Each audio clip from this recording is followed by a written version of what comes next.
And I'm like, what happened here? He talked about arson, and somehow the title was Ryan is Funny.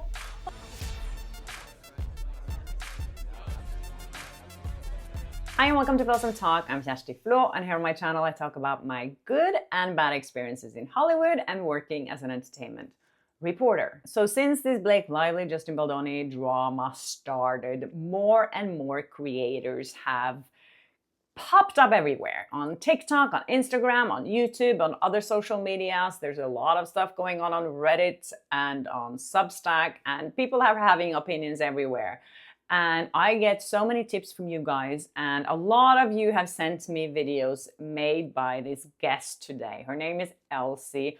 Her Instagram handle is elserich, and I've been following her very closely as well because she has come with a lot of revelations and been the first one to discover a lot of these things that a lot of other creators have reported on as well. A lot of people have been criticizing other creators for hating on women because we don't believe Blake Lively, and I think it's so interesting how the opposite thing has happened, and that a lot of women have come together and that we've created this community, and this community here on my channel. I know that a lot of the people watching my channel are also women, and I've collaborated with a lot of women, and that's also one of the reasons I wanted to help promote Elsie, because I think she's doing so much really good stuff on her channel. So yes, here she is.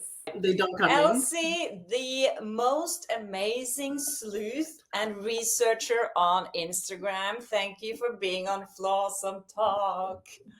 You're amazing. Thank you so much for having me. I'm addicted to your Instagram videos now. You got the tea. So far in your deep dive into this, what is the most shocking thing you think you found? Oh my God, shocking. I feel like we left shocking somewhere in January. I don't feel shocked anymore. And that's honest. I feel like I don't get shocked anymore. I'm just kind of like, okay, I can see it. Because the signs, I feel like everything that happens now, it's like, oh, the signs were always there. We just kind of ignored it. But now everything that happens, I'm just like, it makes sense. And I feel kind of desensitized a little bit, but I'm gonna go with the kid pool thing. Hey, when I want your opinion, I'll take Wolverine's out of your mouth. It was a little, because I'm a mom, I have a kid. My kid is 6 years old. So to me, that was a little bit, it's disgusting. And especially to know that their parent was on set when it happened. To me, I would say that was the most shocking, but even then I'm still like, I expect it from them. But you found out more about that, because I saw in one of your recent videos, you said that that wasn't the only thing that was in the script that the kid or Ines was supposed to say. So what did you find? I don't want to misquote it. So in the video that's going around in the movie, Ines says, if I want your opinion, blah, blah, blah, I'll take Wolverine's bleep out of your mouth, as in her father. But in the script, which I didn't make this up, because I remember when the person, one of my associates, I call them, but my followers messaged me and asked if I've seen the script. I couldn't imagine what it was. So they said, go look it up. And I was like, where am I going to find the script? But apparently it's online on Disney.com. Anybody can see it. So I'm just going to read it specifically. It says, when we want your opinion, I'll take my bleep out of your mouth, not Wolverine's bleep. And I'm like, what? That's even worse. That's even worse. So apparently we did get the PG version of that line, which is mind-blowing to know that it could have gotten worse than what we got. Oh my God. What do you, your reaction is exactly what mine was. And just today, I don't know if you saw my video that I just posted, Walker Scobell was supposed to be, well, not supposed to be, but they were possibly considering him for kid pool. But the decision to not use him is even more jarring because they chose not to use him because he grew too much. He's 15 years old, 14 at the time of filming. So you didn't want to use a 15-year-old, but you felt 7 was appropriate? And it's like, well, who's your target audience here? Why are you trying to make a much younger child say such vile things, but you were not willing to make, you could have made him teen pool is what I said. Teen pool, I feel like, even though it's disgusting regardless, I feel like a teen boy having a potty mouth, not acceptable, but thinking that's not better, but your 7-year-old was the alternative is even more disgusting somehow. Wow. I mean, I actually found a video about what's his name, Walker, that when have you seen that video when he is quoting, he's like, He's reading the script. The monologue. It's in my video. And Ryan is sitting next to him just proud. Yeah. Yes. Proud of him. And I'm all the adults in the room are clapping. Zoe Saldana is clapping. Steve. And I'm watching them like, what is happening? Yeah. And at the end, I don't know if you saw till the end, but he says something about bleaching. Yeah. Yeah. The parlor, you go to bleach your... Yeah. And they clapped at the end. He goes, oh, this isn't Gilbert's. I am so sorry. I thought this was an anal bleaching Oh, God. Okay. And I said, what is happening? And nobody thought this seemed a little bizarre when it happened, to the point where it was praised. The comment section are like, oh my God, you can see this boy adores Ryan. And Ryan is sitting there like a proud father. And I'm like, why is nobody... I taught him. Yeah. Why is nobody scared for him? Why is nobody worried for him? Why are we clapping? And I saw they never panned the camera to, what's her name, Jen. So I was wondering, I'm like, I wonder if her reaction was just stuck, because they had the camera on that side of the room. So you never saw her clapping or anything. I wonder what her reaction was the whole time. So, I saw Sean Levy. I don't know how to say his last name. I never know. No, he was laughing so hard. He just could not and clapping keep it together and like, oh my God, look what we have created. Yep. Oh my God. And then at the end, I think he said something to the effect of, oh, you're so great, Walker. You're so great. And I'm like, that was disgusting. Like, I threw up in my mouth a little bit. When did you start getting interested in this? I mean, it's been going on for a while now, but it's intensified so much lately. So much, yeah. When did you start looking into this? So whenever everything began and people were asking questions about, where's Justin during the during the promo of the movie, around that time, I believe I had maybe 290 TikTok followers and like 900 Instagram, like my own followers that I've had for like 10 years on Instagram. And my husband and one of my friends who's a cop in New Hampshire, we would text about it. And she's a cop, so she doesn't have a lot of time to, talk to me about this all the time. But she was not exactly Team Blake Lively, but she grew up on Gossip Girl. So she kind of had her, side. And I'm a Jane the Virgin girl. So I kind of had Justin as like my person that I was like defending. And then back in January, I remember they were like, TikTok is going away. But that's when I realized people were really talking about it on TikTok. And since I didn't have anybody to talk about it, I might as well go listen over there. And then I started watching a couple people. Then when TikTok came back, I realized the case was intensifying, but I felt like a lot of people were missing some of the points or going as deep into looking into things as they could. So I talked to my husband, I'm like, what do you think if I start doing this? And he said, go ahead. I don't want to hear about it anyway. Like, just go make videos and leave me alone.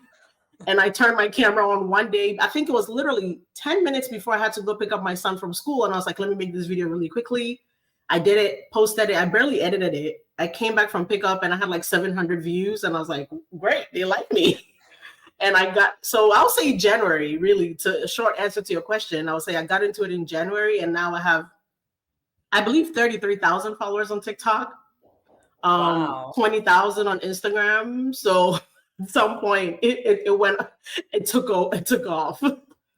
So how do you find information? Do you do a lot yourself? Do you look at others? Like, do you sit? I mean, it's so easy to get into that rabbit hole and start looking at YouTube videos. I've done it so many times now. Is that how you find things, or how is your routine on that? So initially when I started, I was working alone. I was like a one-man band, I was doing everything. I would do kind of like, I watch interviews a lot just to kind of, because I started noticing they snitch on themselves a lot. They can't hold a secret in. Some way, somehow, they're gonna give it away in these interviews. So I started watching the interviews a lot. So a lot of my videos you see are like pretty much me using like video evidence and talking about how it connects to this case or how it really debunks their image. And then people started liking that enough to where they started watching videos and sending me, like my followers now started sending me clips. And some of them were really way out there and had nothing to do with nothing. And I'll be like, guys, this is nothing. Because I need the evidence to be clear for people to see. I don't want it to be a stretch, which some of them people have called a stretch, but I'm like, to me, it makes sense. So for a while I was working alone, but as of like maybe a month and a half now, like I have people sending me a lot of stuff and I'm having to like decipher what's what and what's not. And I'm reading a lot of like articles through the night because I'm a night owl of sorts. I don't sleep well. So I'm like, I'm always, anything with your name that pops up, I'm looking, especially like if the title is like funny. I know they're not funny enough. So I'm like, what do you mean it was funny? Like this one I posted about the arson yesterday. It's like, Ryan is funny even when he's serious. And I'm like, what happened here? He talked about arson and somehow the title was Ryan is funny. I saw that. How did we get here? So he put fire to his school, and then he was laughing at the end of that article saying that if someone went to jail for that, what did he say? Something like if someone he says he hopes like some schmo didn't go to jail for it, but pretty much it was him. But at the end of the day, the statute of limitations has passed, so it's not like anything can happen to him. And this was in 2004. And I'm like, how didn't anybody follow up on this? And then I did a couple more research and found out he really wanted to be a firefighter. But then when he applied and he failed, he couldn't pass, their program. That's when he came to LA to be an actor. And I'm like, well, he set fires as a kid. He wanted to be a firefighter. There's a pattern there. I'm just saying. I'm just saying. Yes, I've seen that arsons are often, they're, whatever. I think they call them a lot. I watch a lot of fire shows, and I think they call them firebugs. Like when they're kids, they set fires and watch as like, the response team comes in, and if somebody gets hurt or not, be damned. But they literally will set fires and watch as the fire service comes in to take it out, and they always stick around to see the damage. And it's like that's how people grow up to become arsonists, and they sometimes try to become firefighters just to be in the middle of the mix. So me finding out he really wanted to be a firefighter, I was like, oh, okay. The signs were there. The signs have been there for a while. So many people are sending me your videos all the time, by the way, talking about people tipping off and sending videos. I receive your videos every day. I'm like, I have to talk to her. So do you remember when you watched the interview I did with Blake Lively the first time? What were your thoughts around that? Oh my God. So I'm a mom, and I remember being pregnant, and I was, I had just graduated college. I had just got married, and we were moving. So I didn't have a lot of like moments of anybody complimenting me or like, wishing me luck on my bump. But I was like, that is such a bizarre reaction to give somebody for congratulating you, because unless you really hate being a mother, like that is the opposite of anything to say. You could have been like, she could have been like, wait, what bump? What do you see? What do you know? Something. But to flip it back and be like, what are you talking about, her bump? She doesn't have a bump. You're clearly pregnant, like visibly pregnant. I feel like it's one thing if she wasn't visibly pregnant and you give the compliment, then she can feel offended. Yeah. But you look like any day now. Yeah, and like, any day now, pregnant. You look like you could pop. I was like, she's literally sitting in a chair, barely breathing. Like, you're pregnant. And it wasn't, after that, I saw multiple interviews where she's pregnant, and the reaction to people congratulating her is never pleasant. It's very bizarre. And I think she's more unpleasant to people like me that are in her eyes like a nobody, because I was just like a regular, journalist from another country, and she's like, whatever, I don't care about you, I can be mean to you, which is interesting, because a lot of these interviews in these settings, if the celebrity is not acting very nice, they would confiscate our tapes afterwards. They would you can't put it out. They censor you and they never give you the tape. And after this happened now, I've been thinking so much about like, where was Leslie Sloan when this interview went down? When that happened? Why was she asleep somewhere? Because why didn't she just take that interview? Because that interview has done so much damage to her reputation. And I'm feeling like Leslie Sloan, she did a really bad job there protecting her client from her own rudeness. You know what? Unless Leslie Sloan has been around her long enough that she probably thought that was the like low level of rudeness it could get.